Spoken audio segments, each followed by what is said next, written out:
Assalamualaikum warahmatullahi wabarakatuh. Apa kabar kalian? Semoga kalian baik-baik saja dan tetap diberikan kesehatan oleh Allah Subhanahu wa Ta'ala. Bantu channel kami dengan cara subscribe dan tekan tombol lonceng kalian. Terima kasih.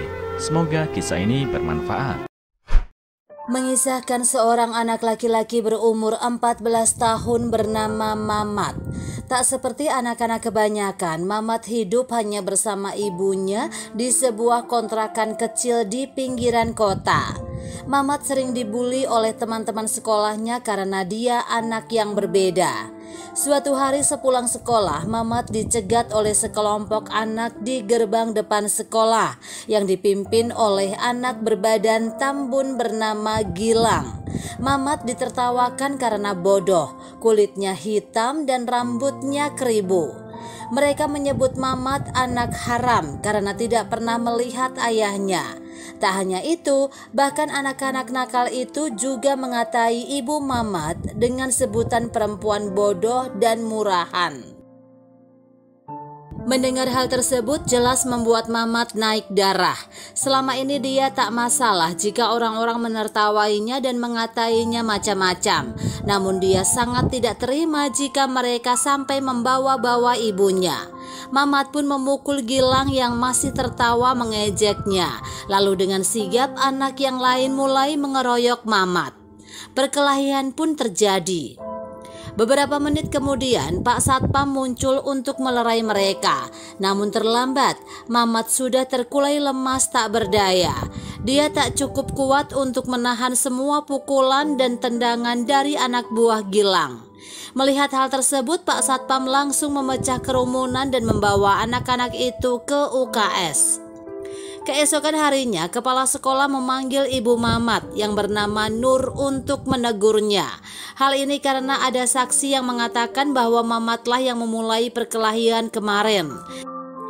Selain masalah perkelahian tersebut, kepala sekolah juga menegur Mamat atas nilai sekolahnya yang begitu buruk di semua pelajaran.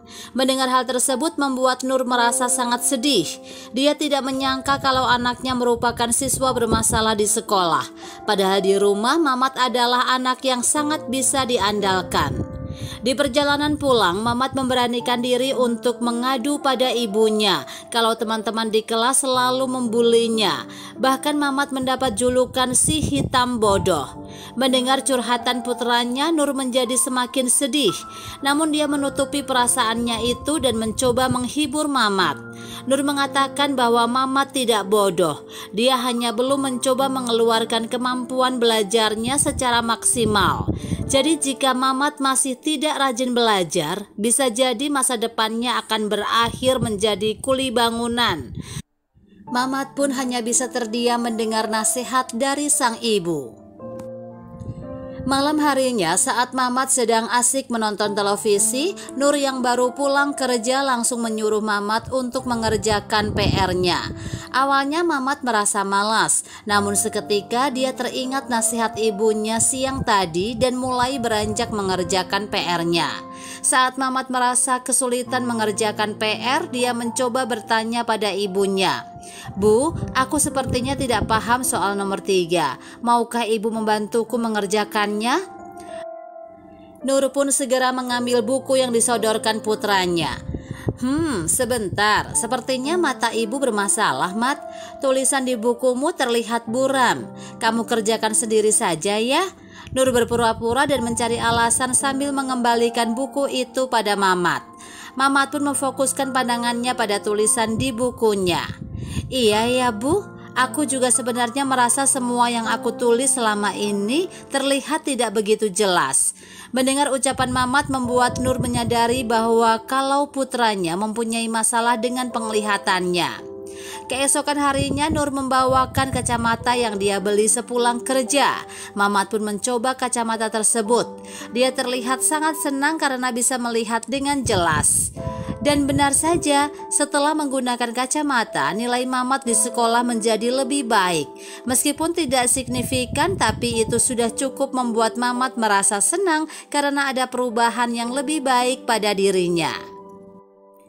Malam hari saat makan malam, Mamat dengan antusias bercerita tentang kenaikan nilainya di sekolah. Nur pun ikut senang karena Mamat sudah tidak menjadi siswa terbodoh di kelas.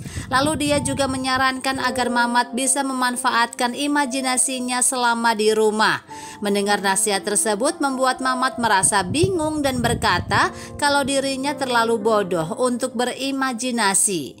Nur pun menjawab dengan tersenyum hangat, "Anakku, seluruh dunia ini ada di imajinasimu dan kamu hanya perlu melampaui apa yang terlihat." Beberapa hari kemudian ketika Mamat sedang menonton televisi, dia menonton film yang mengisahkan tentang seorang dokter bedah handal yang dikejar oleh sekelompok mafia. Mamat pun mulai mencoba berimajinasi kalau Mamat adalah dokter yang ada di dalam cerita tersebut.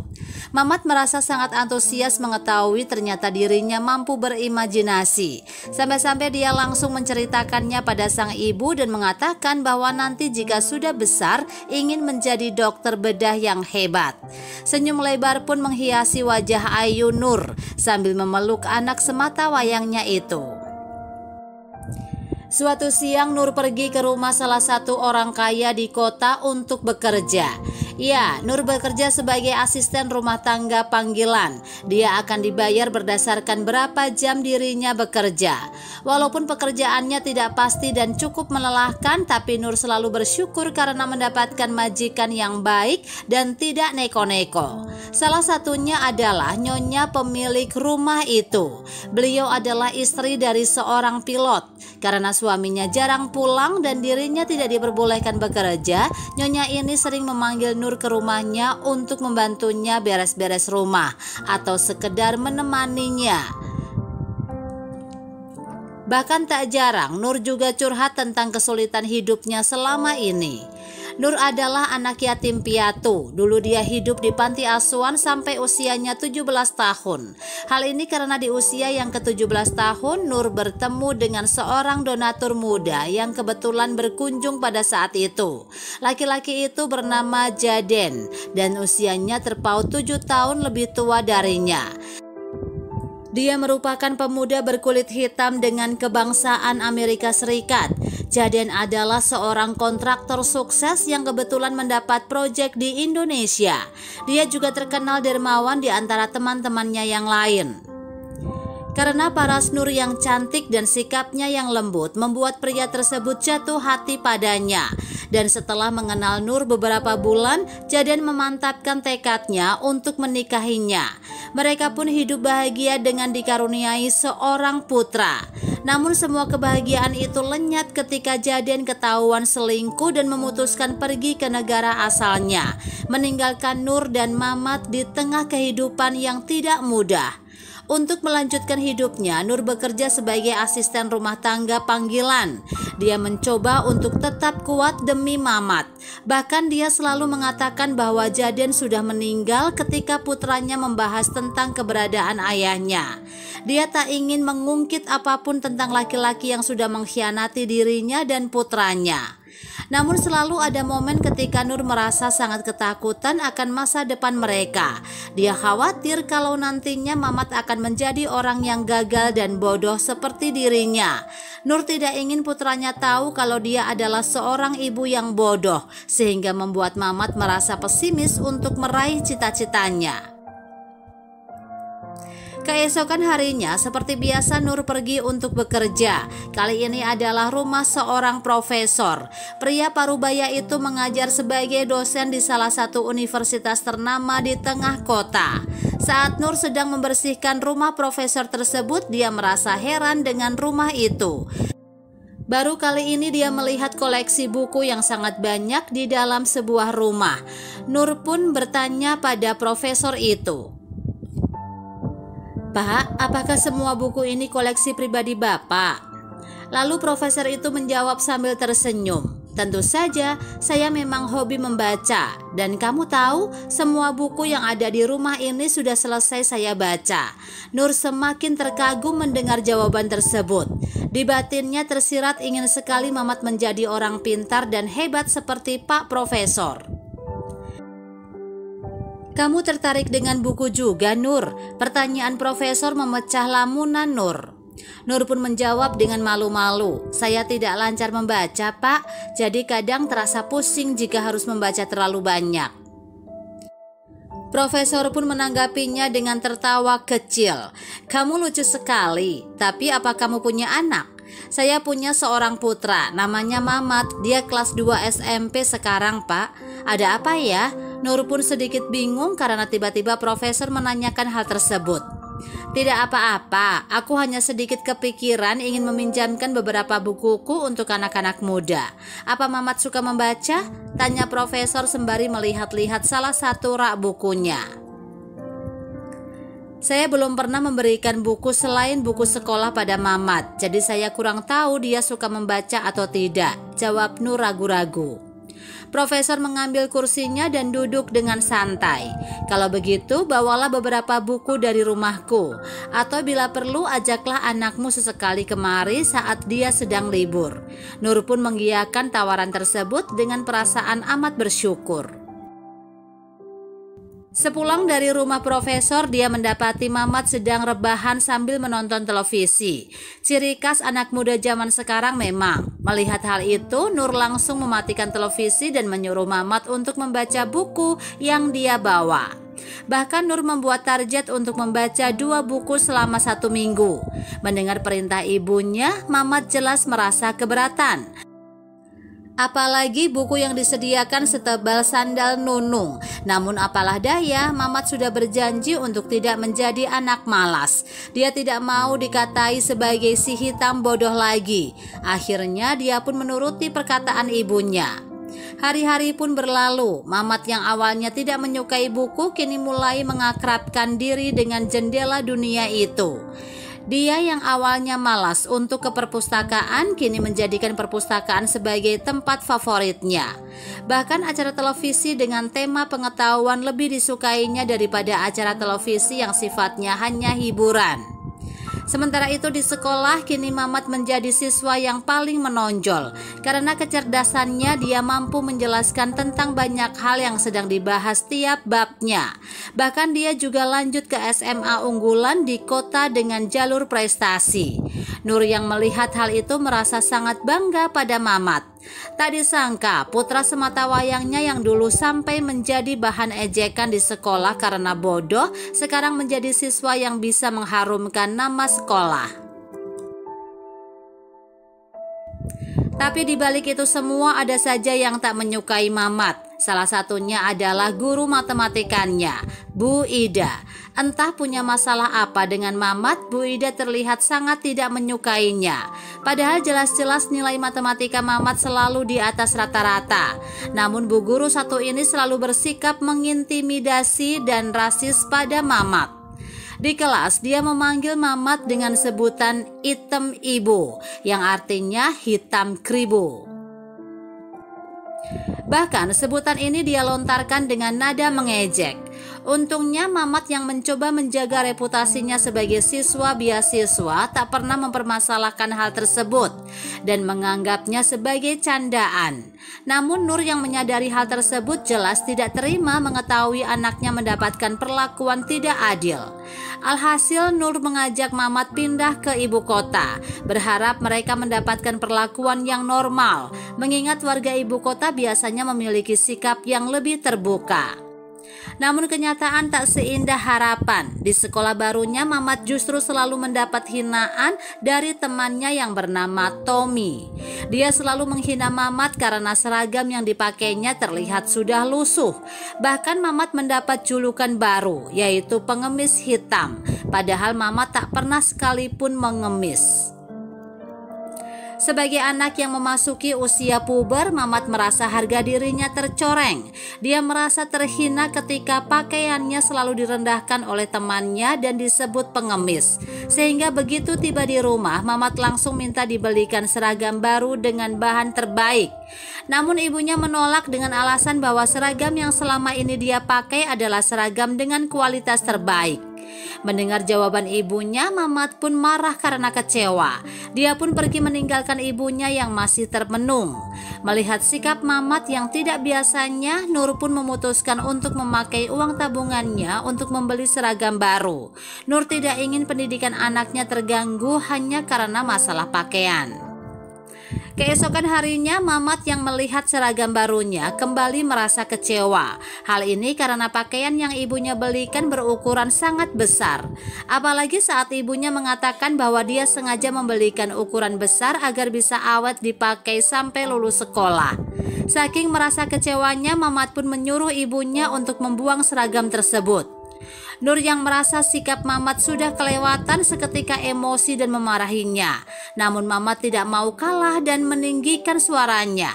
Adu mulut pun terjadi. Entah apa yang merasuki Mamat sampai dia berani melawan ibunya. Bahkan dirinya sampai mau memukul ibunya dengan remote. Nur yang kecewa dan sedih dengan sikap Mamat barusan memilih untuk memberi Mamat uang agar dia membeli pakaian sendiri. Namun bodohnya, ternyata uang yang harusnya digunakan untuk membeli pakaian malah digunakan Mamat untuk membeli sebuah belati. Suatu siang di hari Minggu yang cerah, saat Mamat sedang duduk di taman sambil mendengarkan musik, tiba-tiba Tommy datang bersama gerombolannya. Mereka tertawa dan menghina Mamat yang tidak memiliki teman karena jelek dan miskin. Mamat pun marah dan tanpa berpikir panjang langsung menusukkan belati yang dia bawa ke perut Tony. Hal itu sontak membuat semua orang panik, tapi untungnya Tommy selamat dari penusukan itu karena ternyata ujung belati tersebut patah akibat mengenai ikat pinggang mahalnya. Mamat yang panik pun tak bisa memikirkan hal lain selain berlari pulang. Di kamarnya Mamat hanya bisa melihat langit-langit kamar sambil menangis. Sebenarnya ada apa dengan dirinya? Kenapa sikapnya belakangan ini sangat menyimpang? Apakah ada yang salah dengan dirinya? Apa yang harus dia lakukan setelah ini? Bagaimana kalau Tommy sampai melaporkan dirinya ke polisi? Mamat sangat kalut. Di tengah kekalutannya, tiba-tiba ibunya membuka pintu kamarnya yang lupa dia kunci. "Ibu masuk ya, Mat." Mamat tak beranjak dari tempat tidurnya, dia hanya bergumam, "Tumben ibu tidak bekerja?" Tanpa mempedulikan pertanyaan Mamat, Nur duduk di sebelah Mamat yang sedang tengkurap di kasur. Sambil membelai kepala putranya, Nur berkata, "Kamu kenapa, Nak? Apa ada yang mengganggumu lagi di sekolah? Sini ceritakan pada ibu." Mendengar itu, Mamat semakin menangis sejadi-jadinya. Dia memeluk ibunya dan meminta maaf. "Maafkan aku belakangan ini, Bu. Aku baru sadar kalau semua yang kulakukan ini salah. Aku janji tak akan membentak ibu lagi. Aku janji akan jadi anak yang lebih baik lagi. Aku janji akan jadi anak yang selalu bisa ibu banggakan." Nur hanya bisa memeluk anaknya dengan erat sembari menahan air mata. Beberapa tahun kemudian, benar saja Mamat membuktikan semua yang dia ucapkan bukan omong kosong. Setelah dia menyadari semua kesalahannya, Mamat kembali bangkit sebagai dirinya yang lebih baik. Dia berhasil mendapatkan beasiswa kuliah jurusan ahli bedah di salah satu universitas unggulan. Tak hanya itu, Mamat juga kini mempunyai seorang pacar yang bernama Sari, seorang mahasiswi dari jurusan musik.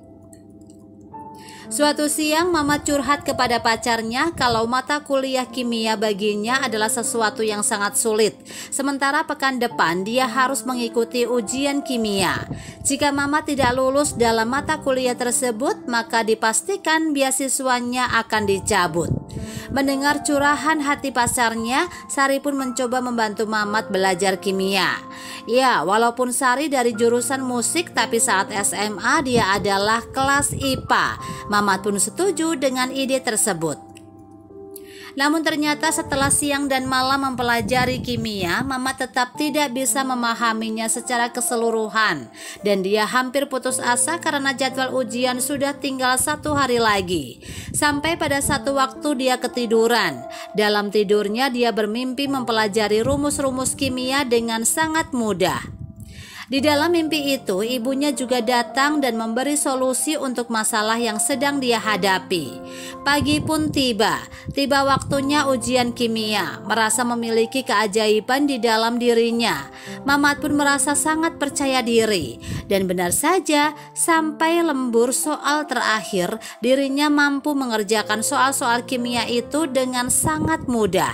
Dan ketika melihat hasil ujiannya, dia begitu senang karena mendapatkan nilai di atas rata-rata minimal. Kehidupan Mamat pun berlanjut. Setelah lulus kuliah dengan gelar cum laude, dia mendaftarkan dirinya menjadi dokter bedah saraf di rumah sakit swasta di ibu kota. Namun di awal karirnya, Mamat harus bersaing dengan 125 calon dokter lainnya. Untungnya saat prosesi wawancara, Mamat mampu menjawab pertanyaan dari dokter senior dengan sangat memuaskan, sehingga Mamat diterima menjadi dokter di rumah sakit tersebut. Hari pertama Mamat bekerja pun tiba. Karena Mamat adalah dokter baru di rumah sakit itu, dia harus bekerja di bawah pengawasan dokter seniornya yang bernama Dokter Danang. Dokter Danang terlihat tidak begitu menyukai Mamat karena penampilan Mamat yang terlihat agak dekil. Mungkin karena kulit Mamat terlihat gelap. Perlakuan rasis dari dokter seniornya membuat Mamat begitu sedih.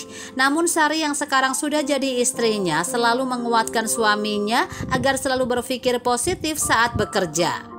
Hari-hari pun berlanjut. Suatu siang rumah sakit kedatangan korban kecelakaan yang harus dioperasi saat itu juga. Tapi sialnya saat itu sedang tidak ada dokter bedah satupun. Pihak rumah sakit sudah berusaha menghubungi dokter-dokter bedah yang memungkinkan, namun tidak ada hasil. Melihat kondisi yang sangat darurat, seorang perawat menyarankan Mamat untuk mengoperasi pasien itu. Awalnya Mamat menolak karena jika dia mengoperasi pasien tanpa pengawasan dari dokter Danang, itu termasuk tindakan yang ilegal. Dan konsekuensinya jika dia gagal dalam mengoperasi pasien itu, maka karirnya sebagai dokter akan berakhir. Namun karena tidak ada pilihan lain untuk menyelamatkan pasien itu, Mamat pun akhirnya setuju untuk melakukan operasi pertamanya. Untungnya Mamat berhasil melakukan operasi tersebut. Setelah operasi itu, dokter Danang memanggil Mamat ke ruangannya. Di ruangan itu Mamat mendapatkan teguran keras dari dokter Danang. Hal itu karena jika operasi yang dilakukan Mamat gagal, bukan hanya karir Mamat yang tamat, tapi juga reputasi rumah sakit akan rusak. Tapi karena keberhasilan operasi, dokter Danang memberi sedikit pujian pada Mamat. Dia juga merasa bangga pada juniornya itu karena berani mengambil keputusan yang bahkan membahayakan karirnya. Tak butuh waktu lama, dalam waktu kurang dari 2 tahun, Mamat kini sudah menjadi dokter bedah saraf di rumah sakit tersebut. Namun pepatah mengatakan bahwa semakin tinggi kedudukan seseorang, semakin tinggi pula tugas dan tanggung jawabnya. Begitu pula yang dialami Mamat. Itu pula yang dialami Mamat. Suatu hari dia mendapatkan tugas yang sangat berat. Dia diminta oleh direksi rumah sakit untuk memisahkan bayi yang lahir kembar siam.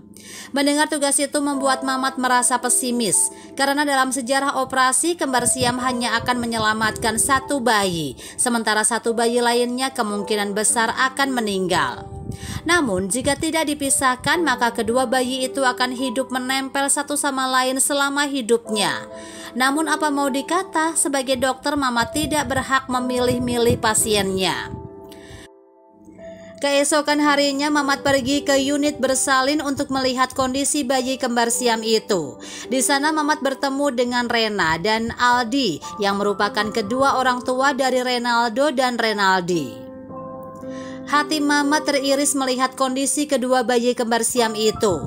Ditambah ketika Rena dan Aldi yang hampir putus asa memohon kepadanya untuk menyelamatkan kedua bayinya. Mengingat resiko operasi pemisahan itu sangat mustahil untuk menyelamatkan keduanya, dengan berat hati Mamat mengatakan pada Aldi dan Rena bahwa dia tidak sanggup mengoperasi Renaldo dan Renaldi. Pasangan itu pun hanya bisa menangis mendengar keputusan Mamat.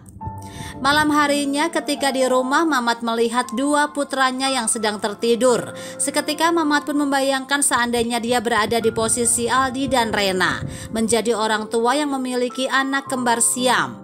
Betapa campur aduknya perasaan mereka melihat kondisi anak-anaknya yang tak seperti anak pada umumnya. Alhasil Mamat pun berubah pikiran karena merasa kasihan pada Renaldo dan Renaldi. Meskipun belum menemukan cara untuk menyelamatkan keduanya, Mamat memutuskan untuk melakukan operasi pemisahan tersebut.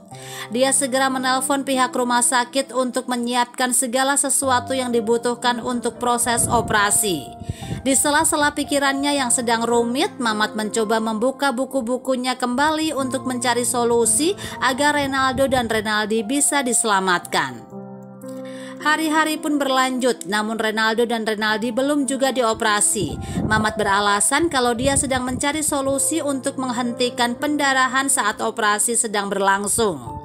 Ketika Mamat merasa sangat buntu, dia memutuskan untuk menemani ibunya. Di dapur dia menceritakan masalah yang sedang dihadapinya, namun ibunya justru menceritakan kisah kehidupan masa kecil Mamat. Nur bercerita bahwa banyak sekali hal mustahil yang telah mereka lewati, hingga akhirnya dia bisa menjadi seorang dokter. Lalu Nur menutup pembicaraan mereka dengan mengatakan bahwa Mamat harus selalu melakukan sesuatu dengan maksimal. Meskipun seandainya gagal, dia tidak akan menyesal karena telah melakukan sesuatu sesuai kemampuannya. Setelah kembali dari rumah ibunya, Mamat tiba-tiba mengingat sebuah keran air yang berhenti mengalir saat sedang mengobrol di dapur. Dia berpikir bahwa keran tersebut bisa berhenti mengalir karena katupnya tertutup. Dan disinilah akhirnya Mamat mendapatkan solusi untuk masalahnya. Dia pun segera menghubungi rumah sakit agar segera menyiapkan simulasi operasi pemisahan kembar siam. Di pagi harinya Mamat melakukan gladi bersih untuk operasi. Setelah semuanya siap, Mamat menemui Aldi dan Rena untuk menjelaskan kemungkinan-kemungkinan yang bisa terjadi saat operasi berlangsung. Karena keduanya sudah pasrah, mereka langsung setuju dengan saran yang pihak rumah sakit berikan. Mereka juga sudah siap dengan kemungkinan terburuk saat operasi sedang berlangsung. Beberapa hari kemudian tibalah hari di mana bayi kembar itu harus menjalani operasi pemisahan. Terlihat di luar ruangan Aldi dan Rena yang begitu mengkhawatirkan operasi kedua putranya. Sementara itu, di sisi lain terlihat para wartawan dari berbagai kota juga hadir di sana. Rupanya mereka ingin melihat hasil operasi kembar siam tersebut. Operasi pemisahan Renaldo dan Renaldi telah siap dan resiko dari pemisahan ini adalah mengalami pendarahan yang begitu hebat. Sebagai solusinya, tim bedah harus menghentikan fungsi jantung pasien agar pendarahannya berhenti. Saat fungsi jantung diberhentikan, mereka hanya memiliki waktu 1 jam untuk memisahkan tubuh dan merekonstruksi ulang tubuh keduanya.